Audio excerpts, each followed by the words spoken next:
Welcome to our channel. Today we how to verify your calendar availability using Google Calendar integration step by step clearly. First, open your preferred web browser. Go to the Google Calendar website. Log into your Google account if prompted. Once you're logged in, locate the calendar you want to check for availability. Click on the date for which you want to verify availability. In the event creation window, add a title for your event. Next, set the start and end time for the event. Adjust the date if necessary. Look for the Find a Time tab located next to the event details. Click on the Find a Time tab to see your availability. You will see a grid that displays your schedule and the schedules of anyone you've invited.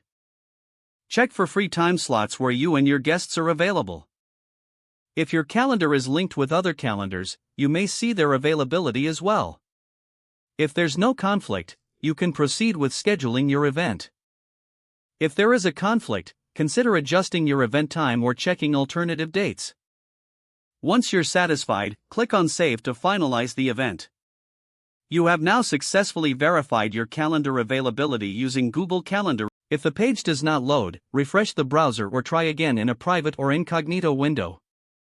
Make sure you are using the correct email address, then retype it carefully to avoid small typos.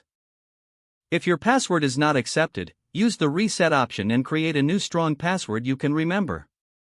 Check your spam folder for verification or security emails, then complete any requested confirmation steps.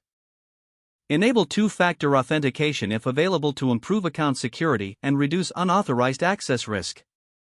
After signing in, review your profile details so your contact information and settings are accurate and current. If you see an error message, note it down and try again after restarting your device and internet connection. Log out when you finish, especially on shared devices, to keep your account and payment information secure. If the page does not load, refresh the browser or try again in a private or incognito window. Make sure you are using the correct email address, then retype it carefully to avoid small typos. If your password is not accepted, use the reset option and create a new strong password you can remember. Don't forget to like this video and subscribe to our channel for more step-by-step tech guides.